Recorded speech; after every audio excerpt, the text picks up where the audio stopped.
Hello friends, my name's TheRealEmile. Welcome back to some more Forza Top Gear laps. Today we are doing the slowest cars available here in Forza Motorsport 5. First up, we have a 1963 Volkswagen Beetle. This has 40 horsepower and weighs about 1800 pounds. The Beetle is very slow and isn't particularly interesting in any way. I actually really dislike the Volkswagen Beetle, but yeah, this episode was supposed to go up on Monday. However, I kind of forgot about it and now it's out on Thursday, so expect a proper Top Gear laps with very fast cars and so on in the coming days. But you know, I figured it would be interesting to bring out the slowest cars in Forza 5 and see if there's any surprises. Now, the Beetle was, well, like I said, slow and uninteresting, and that's really all I can say about this car. I didn't like driving it. There's nothing fun about it.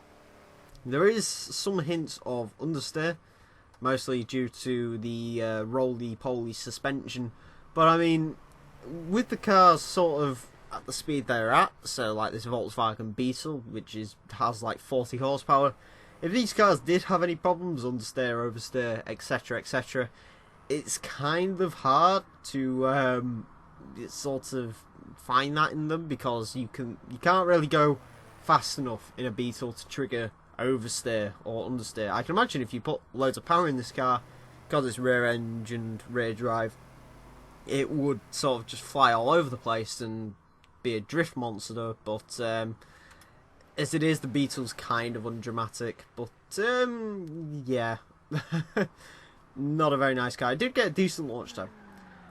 Next up, we have a 1940s Ford De Luxe Coupe. This has 84 horsepower and weighs 2,970 pounds. This is the oldest car here in Forza Motorsport 5, and well, it's an odd one, this.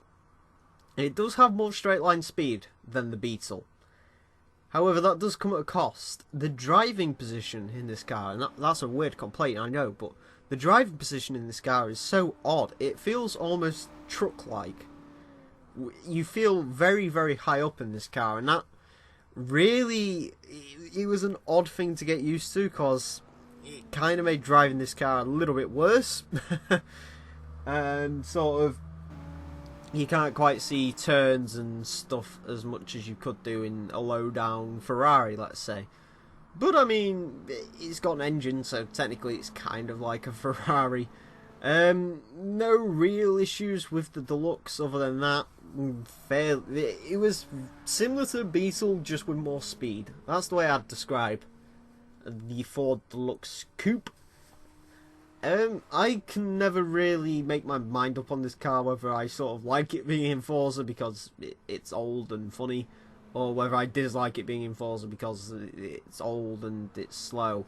And I don't usually drive this sort of car. But that being said, if you drop a NASCAR engine into this is actually a really fun thing to do. You can actually drop a NASCAR engine into this without upgrading anything else. This car is a mid-C class car, if you do that. So technically speaking, you can have a mid-C class car with close to 1,000 horsepower. It's completely undrivable, but I mean, for the same PI as a Mitsubishi Evo X, to be fair, around the track it'd probably go quicker than the Mitsubishi Evo 10. Next up, we have a 1983 GMC Vandura, 165 horsepower, 5,000 pounds of weight.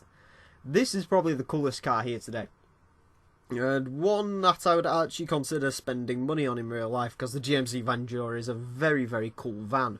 Now, some of you who are more observant might recognise this as the 18 van, and indeed I was going to get an 18 paint job, but I found this sort of strange yellow, which I preferred. Anyway, now, while this is a very cool van, and it gave the 18 presents, I am kind of confused as to how they ever caught anyone in this thing, because it is painfully slow. Now, this is probably one of the best cars we had here in a straight line today. It certainly has the most power out of these first four vehicles that you'll see. And to drive, well, the Vandura was fairly decent. It was actually quite a lot of fun. Just because you're sort of driving a van at speed, and that kind of makes it almost fun. As far as any issues with this van, not really. It handles pretty damn well for a van. And it was handling the course very well. It does look like a very, very silly sight on the Top Gear track, I'm not going to lie. I believe this is the first van to ever go around the Top Gear track. I don't think they ever sent a proper van around in the real TV series. So, yeah. Vandura, not bad. Not bad. I wouldn't recommend it over, say, a Ferrari 360 Challenge Stradale. Because it's definitely not trying to compete with the Challenge Stradale, but as a van to race base F class, if you did some mods to it, I can imagine it'd be fairly decent-ish. Anyway, next up we have the 1975 Fiat X1. This is 62 horsepower and weighs 2,200 pounds.